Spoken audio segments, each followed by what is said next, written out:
Fantu le dia fiafi se fa poco le tato sports Talanoa. Long time no see. But now see now. Yeah, vi ele ngre le yo le tua wa mau le dei la to a to tino le tama na moi le ana. Le tama o va tu sili. Ya ele dei fiafi le ma to lo lau sports Talanoa. Pe yo ma se dia ya fiafi ya o va ya so Tasi. Tasi so e fa vanga wa le tato programe. E lo fa malanga le tato matai sili. Langi fa taro fatu mo folo fatu. Ya, o te fo i mai au asia singa sa alu o lo o le leime umai le whaamuli. Ya, e me se fo i, ya, ona i uso. To ina, ya, wau kama ile ko inga whataro whantu, o folo whantu. Ya, o le turi manu na no Moana. Ya, o le fionga le fascina. To le e foa, ane te lea, endi ayo luputea. Ya, naga te lea, ya, o le turi manu na mumu, o li oli mai ai, ya, le fionga ngā Tasi. E pei fatoa mai ia se lau lau Tasi e rinu ule lea. Ia po se maliu fo isaru, ia me se lau niu.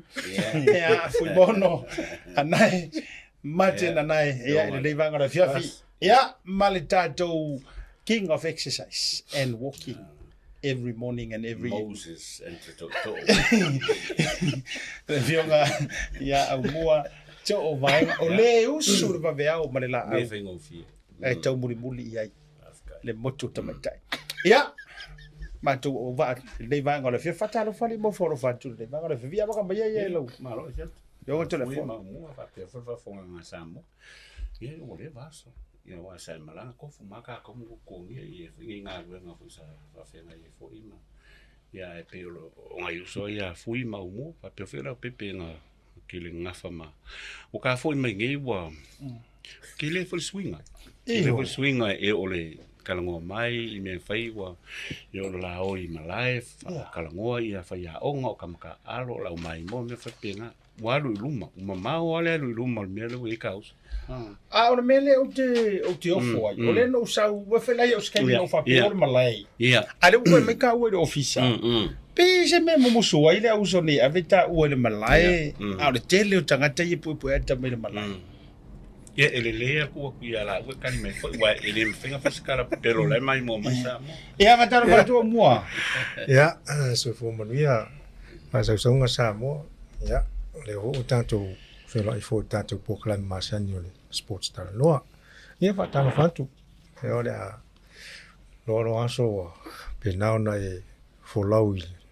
Yo lungo le e lau ele e o le sami o le lo se me sa e malanga so yo wa o lungo le masinga eu ko e lu apolo le masinga ya la ya fa dalo fat o vai tu foi malfia a me se foi lo uso nga yo kala fa ko a ke le ale o nga kala ngo ka mai ar me sa je a vinha ku le pulo tili fa go mai se ele a o le ko malo se le o lo uso a konga umisio ai fi vo vai tu le wa e to tali mai le no fa malanga le ne tu no fa tai o ya ai o mai se uso ne o le la va lo sa no mai nga fa si fa mana tu il tam malanga lua masina e loi e tai lua fe e woni sui tu pe ni filan ya va fikai mai lo rua ta je mai o kala ko mo parmenge ka ke mai rua ta je mai la mai la sui la ala mai la no sui la yo ka ke mai rua de o ma wa ai ala mai pe la no sui ma wa mai nei ngo moi la no moi la a lo que sai se maliu ngia so fionga nga Tasi o vai tu e pe foule tu la ngole alo ai so vale te lo foi lo fionga asiata le lo sa mo la tu sa vale mo na totala kare mama e mamma sa sai me sifo me o me swinga lo ye mo wanu e i do pe pelo ale o me mola le o foi o me la le wo foi o anai o se kai honest love ale pe mo por kikira o kamale e rua kanga kalo ke pole ia o i makor fada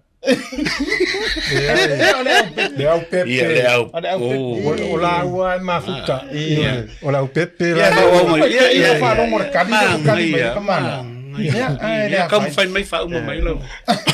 Ole mafuanga le o fule alo angi ka yau. Ia nge fiafi. Ia pakalo fa ku lo fionga vai malai. Pakalo fa ku sa mo lo mai mo fa fonga mengi kula le fiafi. Ia o fiafi lava ko fa vai ku ko ako making o kama. Ako mai vai nga masangi le sports tano. Ia o mau malu sia o mua sa ole o volu kia ia o ngamo lo. O le to tele la fans kama yo. Morisi la fia. Tulanga me se le lifa tu pa to mai ta. O le metu.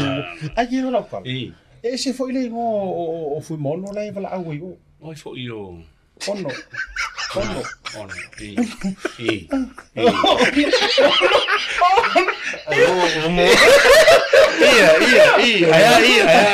Morisi la fia. Morisi la fia. O le ka pa lo ko ka mo mai. Ono. Ma ko se e vala au pe ma. Wala ngona o le momoni tu pea.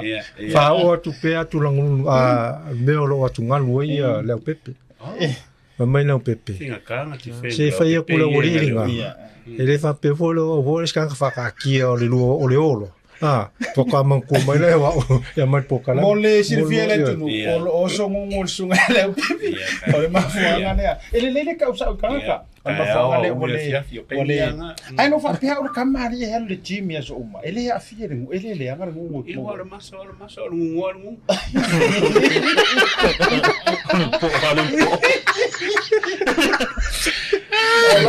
Mori mai alo whaanga Amerika. Ia e tātou sports Talanoa. Leka tei lea ia o le taeao na le la. Ne to ai tau nua i lau whanua o te roa le sunga ia se yuli chesi sa polu. Sunga se yuli. Ioi. Ina maa Talanoa i Amerika ia whamai tau nuu mai le taeao stofi. Ia no ringara le uto i tau nuu la wei lau whanua o te roa. Mau fwisi taimi wa e tau te whaasoa. I le wha moe wafu ai ona toe sumai pe a fio mai le tamali i longa fo i tūlanga ta longa la pifa Amerika. Ia e mese fo o le tātou proklame o Hall of Fame Pasifika i nei i New Zealand nei. Ia e ni Vaega taua le lua vase lua fo i le na tutupua ma tuua fo i tātou atu nei. Hey, while we're still talking in America, ele melo o ia la fionga ia just sapo. O le ngā mai tau tu fo i longa le news o fa atau ele se tasi fo i o tamata alo sa ta alo Blacks o maa nonu. O le au San Diego rugby team. Pe o le San Diego Legion e mo fa atau ka maa.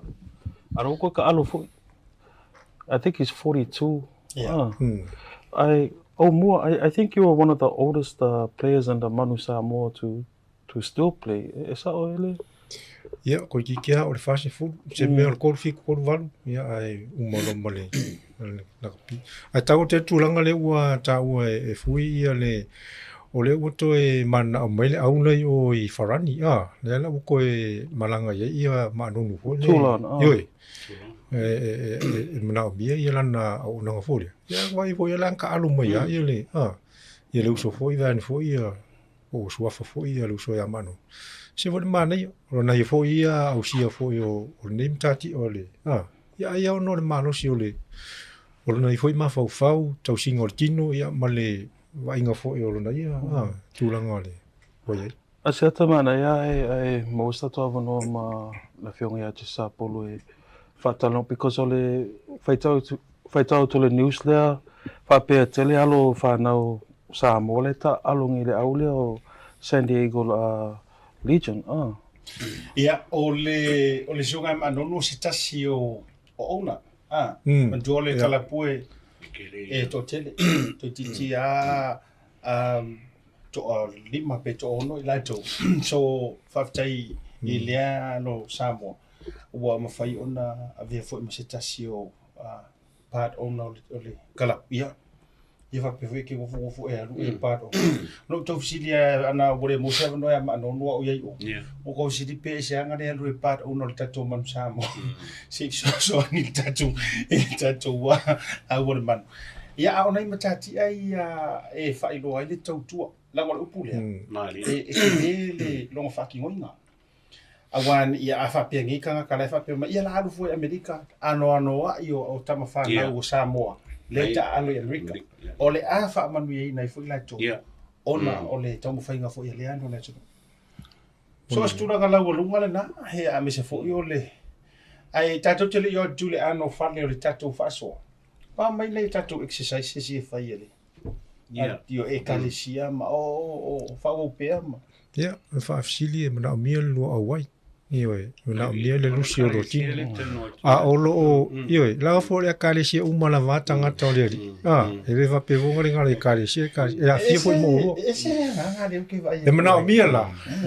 Le lua au wai, a mese tatu po kalami o au le. Lei o le fautuanga. Fautuanga whane uso. Wa mono usi la fia.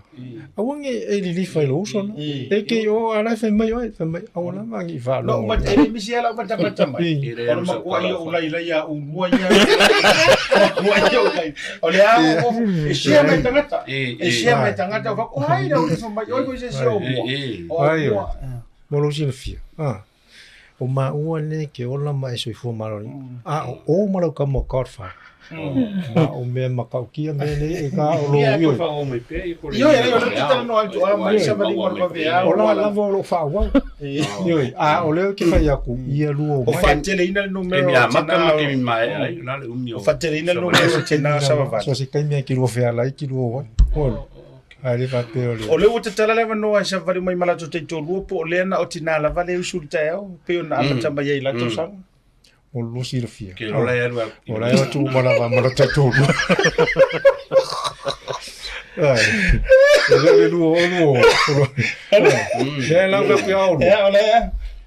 Ia lua. Ia me nga ia. Yo fia la lai me ka maro ia hola.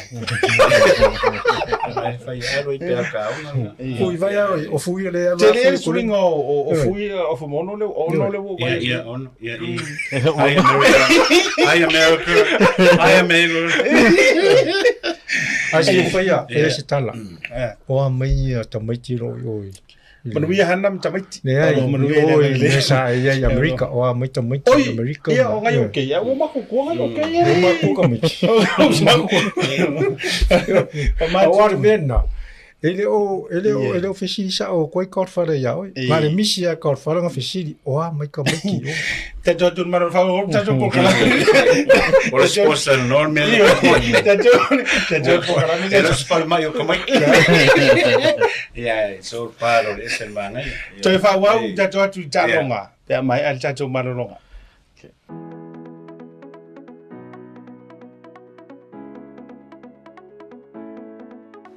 Hey, have you signed up with BluNet yet? No? Well, let's fix that. Head over to www.blunet.co.nz and hit Join Us today. All you need to do is fill in your name, date of birth, phone number, and a few other details. This helps us get you set up faster. We'll also need a photo of your ONT serial number and your modem. Not sure what an ONT is? Don't worry, this is what it looks like, and every house with internet has one. And make sure you have a valid ID and a utility bill or government letter to confirm your address. When you join BluNet, you're not just getting fast, stable internet. You're also supporting shows like Tautaiae, Breaking Waves, and Sports Talanoa. Your BluNet subscription helps us bring you more content. If you sign up this month, you get $10 off your first 3 months. If you have any questions, call 0800 258 638. Join BluNet today. Ole awala mai manifa the 4 lanes e pa ia tua o imsaina I vaitele ia whangaina I mato footpaths ia o driveways ia o speed humps ia e mese foi ia whaavae o mauta ia e mese foi whaavae o warehouse te tele ia o mato te whangaina lava le simane ia le Tu fatalo fatu te liu mai o le Sports Talanoa ni vanga le viafi. Ia fa so fo ina inisi o Vaega taua. Ia ma le tua fo I o le nei viafi ia o lai pale fia ngai ia le tato committee le Hall of Fame. Ia matulanga fo inisi taimi ia vatulunga o tongo ni tato watai lungo le page le tato Sports Talanoa. Ia ile le vanga le viafi. Ai tatou tele I Talanoa le nisi o Vaega isi tatou whamoemoe la stona nei e tatou love isi tatou ofisa. Le foi le whailo lungo tatou Proclaim Sports Talanoa. E wale fo wa vatu lungo Proclaim le tauta ia e se fo le Breaking Waves. E le papakiu tele ale mātou ofisa mo le ulu ai taimi. Manga kuala o isi papakiu ia mea fo ie ainga. Mai masangi mangai fala po ko ma ke soangi ai e ai pau ale le taimi o le a faisa o ai le barbecue fundraising ale Bluwave TV io mo le ulu ai taimi le o tosi sila mai tatu kala filo tu na tu longa amata ia e taulia te tauna sa felo fa tau tar se fu io tar se fu por effort se fu tayo ready tatu plate na lusu tala Ola e vai ai fo I le uso nei to e fa ila le taleni wa ka sile le lelo ma foi o kuka Ora mo manga ko fia ka ko ringa ruma o me tua me foi pra pela ka pi o lenga ruma ma lenga o ila lenga ruma le wi o foi ama o ya le ka me ka o spele mo ka o vai su o kua ko lo nunca oi e oi ele escava mo Godfather wala bang mo ko ka ko team ako Godfather sa uni au mua o foi ono o inga no America ia mahana le Breaking Waves ia ta wala ave mai misa ku pe o grupo o so le ele fai me ka o le so le wa ka ke le fio ka fio me escava mo luma o roma li ka ko finga ngala skola mai la mo lo pa le au nge ngalo ia le pepe le pepe ia o nga kongo le pepe e ti sau malau tatu fale ie wa Tasi le tanga tolo ia langa pe 12 Brenna ia papa ki wa ia pa wa me ia mai papa ki ko se melanga wheelchair o ka fa se me nga ia ma ka se aso tofi aso fale le stona wa ko le malo aso tofi so ko ngai langa ngungu ko du aso ko ia e ku mai ri ka ko we beso ia ule ngalo sa fa tau so ai lo fa ya matou pe te lo fa ya mua mono ia be se foi o tato Proclaim o tau ia ia Breaking Waves ia po nisi uma o fa ngalwe fio mai ia isa uma tongi ona ia ile matou fa moi ia mo le masina o yuni ia le ai tau o ma ama nei Vaega fa pina ai mai ale o tato papakiu ona tato join fa tasilea ile fa moi ale Moana Pasifika ma le Hall of Fame Fata nuina la vai mau Eden le fiafile Eden Park ile talonga ma le au malosi oi au vai ale Blues Auckland Blues Tatu Talanoa le il tapenanga Moana Pasifika ele to na male laina au muama o lua ma fuimono ma le fionga au pepe le to te malanga atu ma mai mo al talo so far o matua mana ia le tau fainga al tatu o a Vaega te tele o sui I la lua mai tau wafu ai ona alua lulunga manu maloa ia I le Crusaders to manu maloa ia I le au le Waratahs so o mai lava talonga ia lua Oni le siata o le e o talonga le mo Chiefs le sa to ila loi le mona I foi Pokekoi la na fai le matou talafo ana fa pe e a mata na to front row le sa ia ia a pita I wa ia wa na wo to na italo ai sa o inana wa ai le swing o le mona I afa rona lua talo le masifi sa lo la talo na le sa so o mai tau tia til sa lo la le talo ngol va so le tia nei ia wa ese fo le si fo I la sanga fo le o talo ngai lua tau tia le mana ia male malo si o lenga I rumo ia hoi o la kalonga ngen la kapie fa mo na vai rumo le fo wiki le ia le lenga I rumo fai ngo fie fo ia ngai ui fo lenga tu tau tia tele a mai se fo la to numero se fo talonga mo le na malo mai ai matai na talonga me ko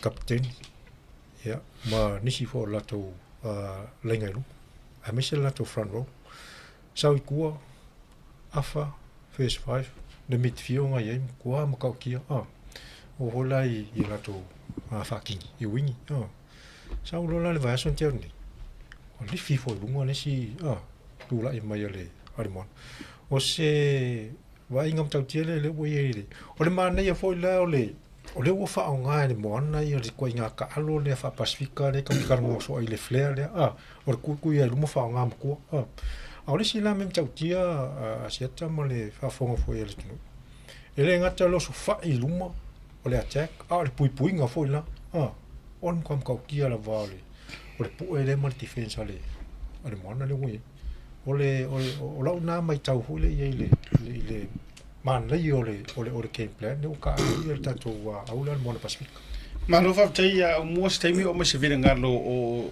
ai se fa solo be ya fi mon wala nga lewa to mai tau mai la vai ta longa ia le lava le record ma le alu runga na so so ia mana tu vai le ta longa le ma ia tu le vale Moana ma le Waratahs sa ele mana tu ia tau e longa tu na ngalenga ni ta longa le mo vai langa le sa fa pena faile polyfest on va pera ia to tele o tatu tangata e o ngi mata le polyfest ai mata tonu o tu male au pepe I le malai o la se to tele male si me o fa tu mulia fo o para lang ia wo la tu o fu le Moana la wo la tu a vea Moana Pasifika e fe male la tu so it was a really good atmosphere fa tu mulia le malai but ole ta'alunga le Waratahs it's one of the best games I've watched in the first half it wasn't really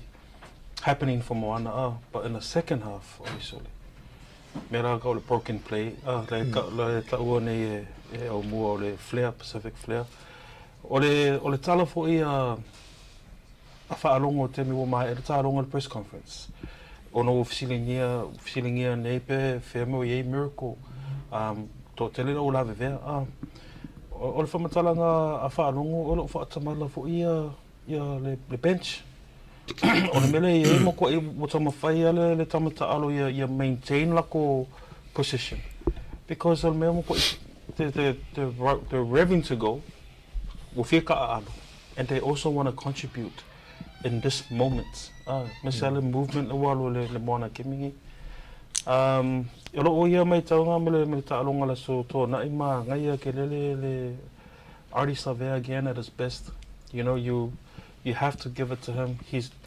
totally changed the mental state the attitude the culture of the game he's really brought that intensity fa popo mo le songa o mo ya tana I think it's finally coming together for him. But like our previous show, I believe that the influence ole Kankako Kasida has changed the team. Ma lo fa tai tore fo. Ana so wa vai mi chang I lo fiong.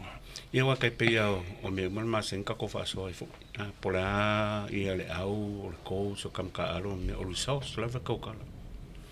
Nela o mai mo ia la langi ka ko sa mo ka ko foi mul mawinga ia lo o la ia Moana ma aka ko ki kilo ko ka sanga inga ka pia ap mai nela o mal gaming lo wa me ka o ka ko me ki me se wa o me choli o ko ngam sa mo o le ka ko ngol believe fo ka me e lo ke fai that's all they do e kam fai ia mo al menga lo ki ke lo ma lo ko se ska mai ia lo malo le Waratahs sa ia e kele fe ka longa ka wanga malo ia e ongo ngai mea ko kam fai ko fa ke ia le mal ka longa le nga uma ko ngai male Waratahs ka ko ia ola makanga peng sa ngo fo ia fui ma mo nga maka foi le la ko line out set piece kele yo kongi yoki le ai le kulanga le uma io foi iskalamu killing mo wai guys sala ma ele fai se kau le mau popo ia lenga mo wai ia square ka ko prop numero kolu lenga mo wala el fesa pe nga volanga ko amaka non ko ka ulisi mai lunga le isa ngole ole ai pe ol me ko olisi me ngo mai ka winga o le fitness level. Wa mena no mo lo nge e la langi mkanga. O le Moana o second half. Ko isa wa no. Ngala ka umai ko le le preparation ale. Afa longo ma kulinga manga vala. E wa ngaka ke pe o mesa ele le ala makanga al la ko ai o ma second half. O ngaka ko catch up mai si au mai amalo al ke mingen Moana ko ile le al fitness level la. O le mga ime la ki awa ngai le fe safi me mali ile sala le fai li mikes ko ai tapele ele huka ele ka ule vai pol ya ke o ya fa longo fa koing ku fo la pack fa me nga wa ngai kama pol si manga ile mal keminga o me ko nga ka fa la pack ya nga wala pack ya li fo la pack nga ku ngai kama nga ya ka kele fe ki o inga ku nga me va penga wa ya ma o kaimio kalonga e whaingo fia ka ko makamaka kuma kele kala ka makamaka a ko kongu kamale ka ai misenga kama ye palsi mai lu mal forward mal front row ai kai ya o me mulu e ma ka o vai fa ya o misenga ala kele ngal me ako le au ko sala paseng ye ngai me ko ke ngai me ko ke le o ma o me ka wa ngal au ye la ko kal konginga la ke mafia o me ka ua nga ya o mafaufa le wa ako ko menga ma lo va jai wa ta o le fitness Tasi le Vaega nga struck o mai le au le Moana Pasifika for the last 2 years ia ka ki fa so ai lava ele uma le sfurmi ke a makale fa mo wo sa vali mo pui manava tu lo matua lifia Vaega le te le swinga how good is fa longo tana umanga ilanga influence players atatu tilo ile lisi mai ngoa to be honest e kaule loa kanga ka players on Moana Pasifika besides Arisabea pe atatu Talanoa super la kapi male ma ole makle o fai e tana umanga malanga influence now can we see more of good international players and super rugby players ema fai ona au mai ele fionga ya fa longo i tonu le ile anga i lo Moana Pasifika ta o te lele tulanga le wasa no ya seta moni lele anta to fu tu ai o ina sui mai e sani pe William sila kapi o fa longo le sa telele na ngalwe nga sa fai le na lenga sui mai ya sani pe ya ta te le lo fo ai me se foi la man tu fo ile tau sanga le ta to i fa Talanoa ya le sa il fisili fo o le ale sini au tu tau sanga ne lua fil malfa po le ale ko le ia mal a fa mai fa longo ia te le tu ni malo more wins ia le sa au sia tau sanga la pe tai la ono le mo ho sa to va no te sili fo tau sanga ni o le la o sili atu la le si le au sia ne tau sanga ne e fa longo mal au ai ta o te le sili le wa ia oi to te lo atu tau sanga fo le lo pe te wa au mai e fa longo ia Israel fola awa ole la vai fi kalo Israel flow le au ia stadia mo talonga ia le al Lyon ai o karia inga e Oscaria o i lo atu al na fo pete wa o to o mai ma no nui mo to sanfo amen wale sititi you know le ono le o le va o tulanga na ia o le kalo si ai o ia isfinanga lo fa longo ya fola yo ina ya faiona on ta alo tau sang fomo mo Moana Pasifika o sia me ka wole ia wan kere akala ia inga wa kofi fo ia i fa longo manga sa we fele ia ke pia me ia lenga makale o le ka ua le o ka kai ele profile o ke mi fo ngi e ka ka ngwa lu palang o chemistry wala lu nga me ia aka ko fa sa mo inga palpalunga vole le se fingo se me ia umangei ava ku ka e saule falawa e kwa ivela le saulo tana fa ku ngai pier up me ala o mengi sengi mai ali ai la ke le impact it's a biggest impact ali le voi ko e coach fa longo ali ni awa o coach e fa fo ai ka ngai ska ngaka ko kong na ke feian me la me ali no fai kasi ka ngaka vai la su wing or out ele va pe fa ngi yes but it makes a lot of difference yo fa ke ngol ko lengi ava penge o miracle sawa mai ngi ka me ki sawa mai kongo sawa lo ka kongo mai e maualunga ma mau le alo ni la ku esa lo mi kingo mari le best player la langi wa ka ke va vai fa pela finga ko le nginga wa mo kingo e uma ko le nginga ko alu ali fai extra zoile ko au mo yeso yanga muri ko me kile professional uma fingo me o ke mi ai o ke mi mo ai o me ai me fa penga And we've seen it with other Pacific teams as well. Wo tatu wa ai le au tonga, le mate tonga through Jason Taumalolo. Wo tatu wa ai fo I le telefo tau sanga I le manu Samoa tu.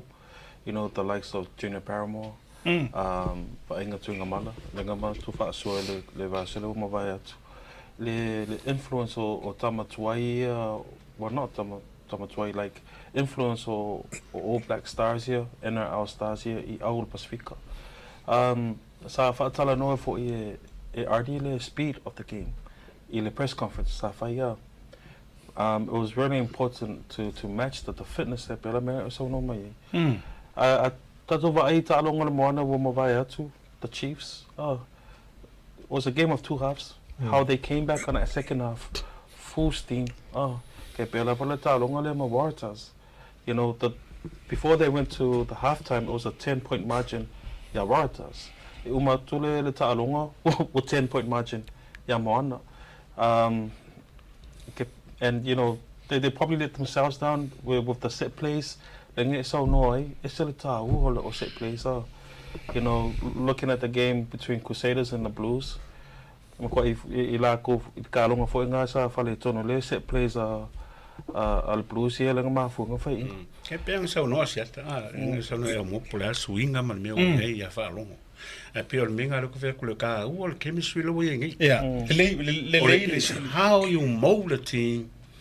Ele nga ka ilunga ko le nginga pa fa fo mai ko le nginga o ka ko vai ko mera wi le. So le o ye so ka ma fanga. O ma ngai. O ye la tu so tanga le ma fanga le. E mo o le mera wi nga lo fe umai au ngel mona. E mo lo le mera au le mona. Lo vai ko ye. Nem ko I kailo sky is the limit. Yeah. I kamiki. O le loko ku fakasi. O le si tanga tau fo ele na tia lana se lau pasenge le o tu I. O se la mo. Wa vasa. Yeah. Sa o se lau pasenge le sa kaunga nga enjoy e pelman Samoa. E pe tai wole umile taimina tu wa ile vanoa I sia tamari. Le la o sau. Ya o makwa kili inga fa malo si au ia le fionga ya falongo. Il tulanga I tapenangan mana Pasifika. O ka ua yo o laka pi kemingi o sui mai aso la yo kemingi ma karo ma umum. O kemingi it's all about ele ngaka performance sponsors. E mo le foi fa malo ya sa vai Michael Jones mo la ko le nga lulu mai ko le mona la ko ngi le fa. Ai po wa me nga lulu me ka ngi ale perform le au. Yeah. Ya e oki al mena le waingi ko manga ya so pela o ma vasa ke lo walo mo kwa misi al ka ko manu ya il coaching. Oh yes. Nga ka mo ku avangoma fa ngi ya lo sa mo yel experience me uma me la wo mengi lo mai fa longo fa nga mix lo con I mal coaching staff lo I mal wars la as ka mal face 5 o mo ko ya wa kilinga ma popo manga ya kulanga me e relate foi la ma ka mai wan me ka wa pola le me uma ale work mal au ole si tulanga fole ya falongo tana umang ele vai ko fole pu mai ole ko al toe fole ka maleri fole lana I kongol pak se le pe si fa ya ngo ke va kwa le po pala vale me malo lo vale ale vai ngana le vai tu foi ke le swing of fole wa lava foi si fio o falongo ele fa foi no le mar tulanga ta le o vai tu le mon e se ta alo fio tam ta lungon malai Wa ese kai mingi ke vai ku kamo ka fia. Fia vai na keep going forward la vai me le we la. Fai ngo fia fo le ka. A vai fu ngane le fia. E ke lo la vai le o chao le le. Ele o function fo ia la. A ese chao a me se fo la le o chao ia va vasa se la mopsu. O awala ia le ia vese mai se la mai. Ile sai tia sai. Mo ia la tala wo fia tulanga le wa fo ye au mai le au wana a fai anga langa mai malele le ia fo ile wo fia wa ro se mai ia se la mai mesa ia tinta to mon samo certa ia fai anga u fama mole o kamik o ke kilo ia miracle fai langa wa I mawalunga me ulisi to lisa me ki o le la cruise ko half back yes I was going to say that Melani yeah te le la ngava ai o reading o kalonga o ke me mo e ai mal ke me ka ofi ai o ke me eu fala pas mo mo ko improve la malo tafka o le senga o le o mai nei tamani o lo fainga ruenga ko o lo develop o lo korengi How tato yo? Listen me. Eu foi si alo le ia tuna. Yo, ia tama. Ia. Te le swinga foi ma Orlando foi ta alo ma tulango ye. Ia mo foi la to ia no. O le fia fili nei, o ni sine o swafa. O le ana fa manu ye na le Hall of Fame, Pasifika. Ile fia fili nei. Ia e fanga solo ngai foi ia le ua mo mai foi le sia le tato sports Talanoa. O I latou fo'i le ua filifilia e whaapine whaamawina o latou suafa I le Hall of Fame al Pasifika. Ia I le tūlanga o le tautua I le lakapi. Ia matalonga pof, male and female. Ia li I matamaitai. Ma le tuafo le tausanga le te nei o le tala malai ai ia muri anga tele fata Brian le mama nisi. Pe o Sereri ia Chana Lomu ia manisi a mese fo se tatu to fine ia famusili ia fio ia pe taila o nei a fiafi nei o fanga solo fu fonga ma tatu prokalami ia o le ua famunu ina ia le coach al tatu Moana Pasifika ia o se kapiteni in fact o wa sa mo kapiteni do Blacks ia falongo tana umanga Ela le lisi leo I latou tana umanga o le kamafiki leo Seremaya Bai. Ia o le sunga ia Savai Sir Michael Jones. Ia le walu le lisi o le nei fiafi Malakai Alatini. Kiro kamaya ko kaimia. Nei ai matu atu latou. Ole tua o tamale o pita fin ore ke mo gore ore de ayer ga bi fadi musu wadi fo ke makuari ya ele fa manga ro ba o kausa o ka ki ya o le tulanga mai lisi le no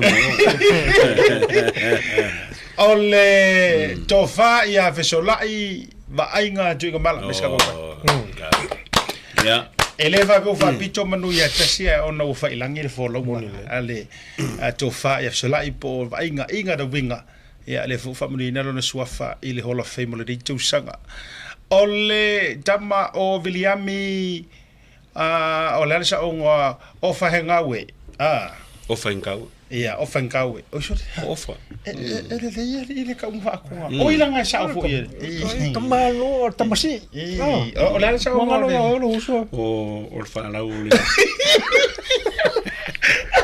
Senenga fa ngo ya Willie Willie ya Willie man le o mali o ile sa TV ka lo fai Willie ya ole tamaita ile Monique Ana is pronounced bele Hirovana. Elna. Monique Hirovana. Ya. Ku se mi milo lo foi fala poco a seula. Ya, o ila taulana. O le wailunga I le tato wa whaapine whaamawalo ia o le Hall of Fame. E ila manisho tato awards, po nisho whailonga. Special award. Iyo e, sa tolo lo wina fo ili neia fiafi. E au fia ai le breakthrough. O le sungala ia Wallace Titi. Le ia marisunga ia Sylvia Brandt. Ia me se foi o le tama ita ia masui matali. Tauasa pa uraisa, pa uraisa. Ia me se foi o te vita o le fa konga le kamala to le Canivere. e canivere.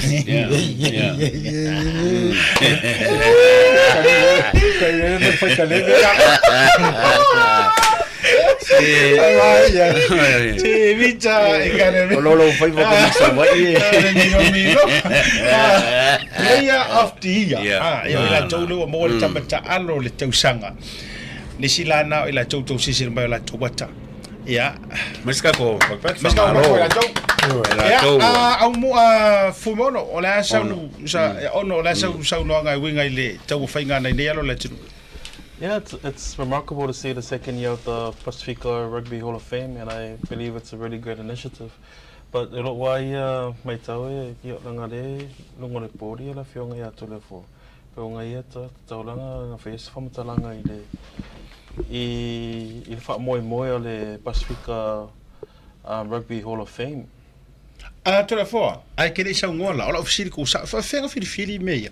Kulowa tangata. E fa how do you guys select? Ia wa kai pe o fai o me uma ia o ko ke le yo le pulo o players.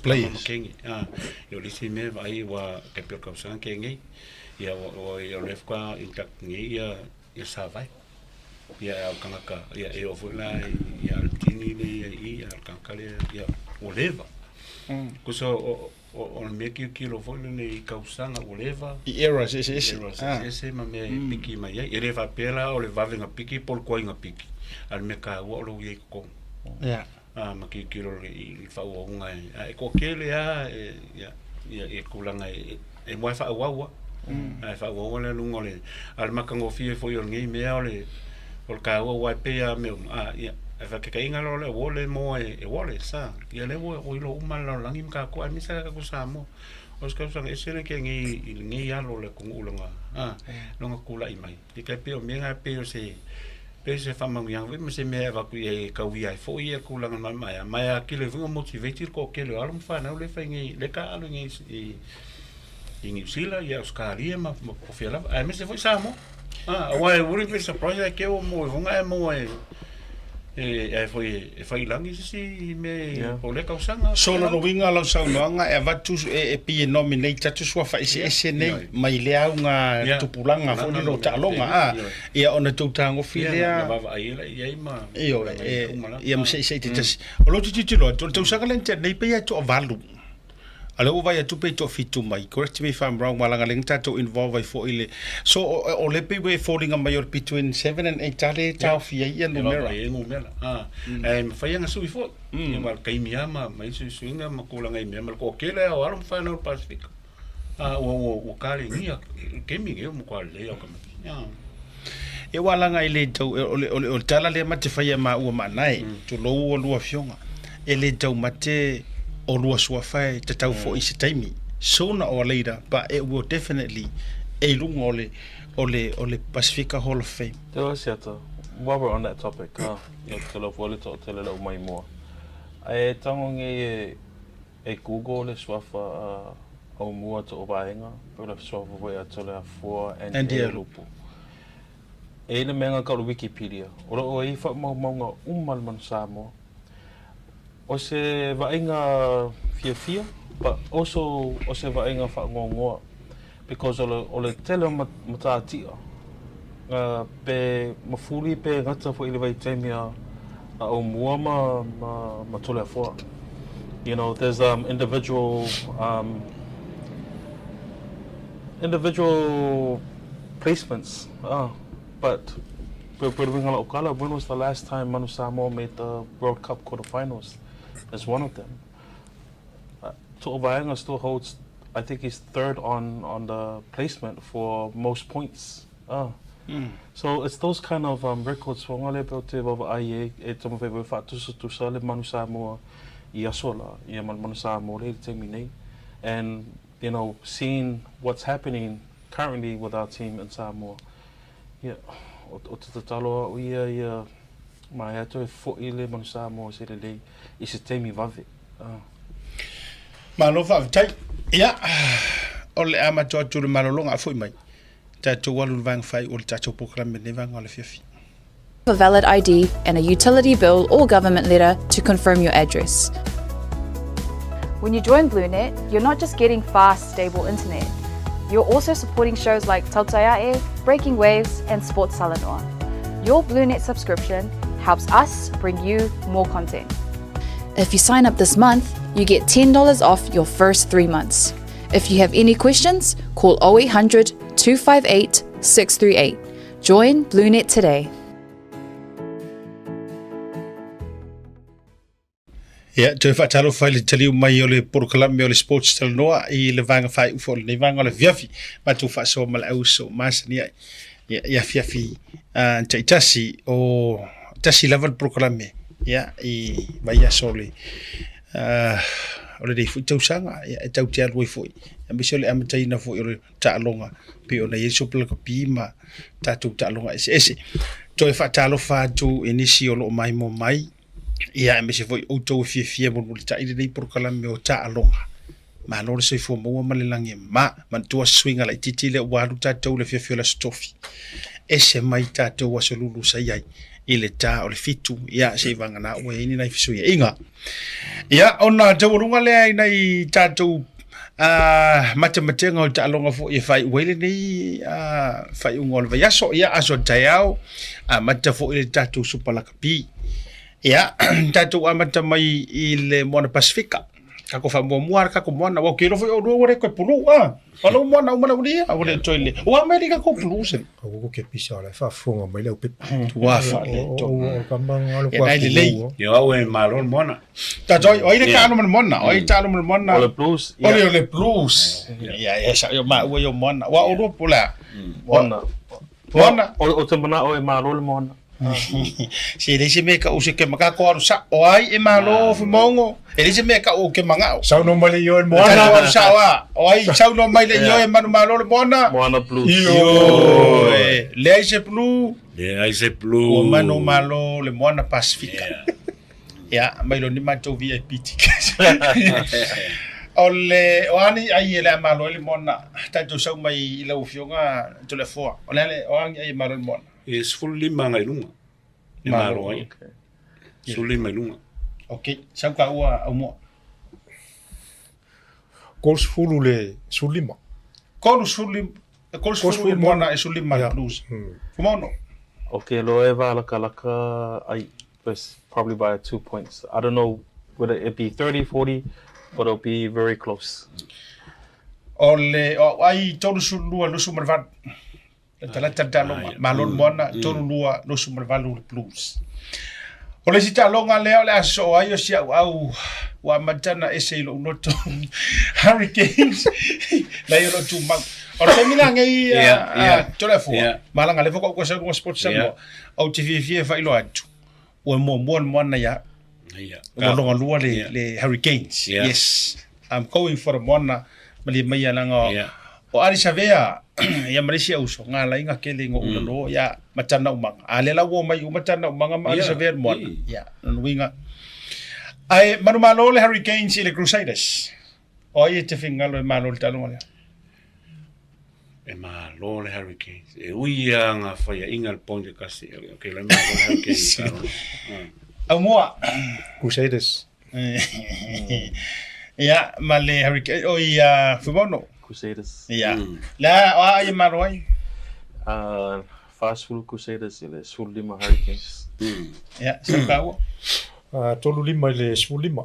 sulima E fiku ngai lunga ai malo le Hurricane. anaya tolu sumervalu le Hurricanes lua sumerlima Crusaders pawara le ka pepikinga Yeah. o ai e faya inga Yeah. e fai fa ai le se uri Yeah. Ngai. ayo Yeah. Le faya mi fa ai la causa. ya Vai ngai. tato ole Reds ma le Brumbies fa venta to temi Reds ma le Brumbies fumono Reds and Brumbies. Brumbies. chau mau ai Close. Probably 5-point difference. au moa Reds 25, Brumbies 20. ai ya Promise e vai lunga fo. Maro Brumbies. Reds. Para res kay mira maki ke fakasira makis discuss fakasira kama. Reds todos fulua le Reds loas fulu Brumbies. Ya kakua I kalonga kaua waile kaua kile fu Chiefs and Waratahs. Ya fumono. O le tālonga le wha mole sata so that we're tamo Samoa le o Swali. Joseph Swali. O le lala em le Waratahs. Yes. Waratahs. Fia ai le Waratahs. Tolus fulu le Bluwave. Angaya. Au mua Chiefs fia.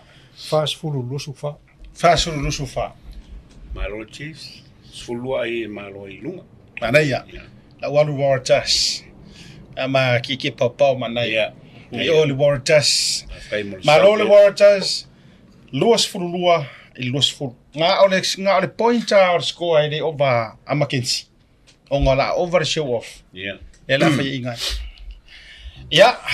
Marchalo ole muli Brewers and the Highlanders. Yeta to am tamai lo fionga. Malo le. Balu ai. Anyway, aku fa ko di nga pura ifiki le beren ka ko Hong Kong. Na filo ai malona ai. Malo tu. Ale mo fa ku nga I fo de. O Hurricanes. Highlanders. Malo le Highlanders. Yeah. Tosu lima le sulua. Yeah.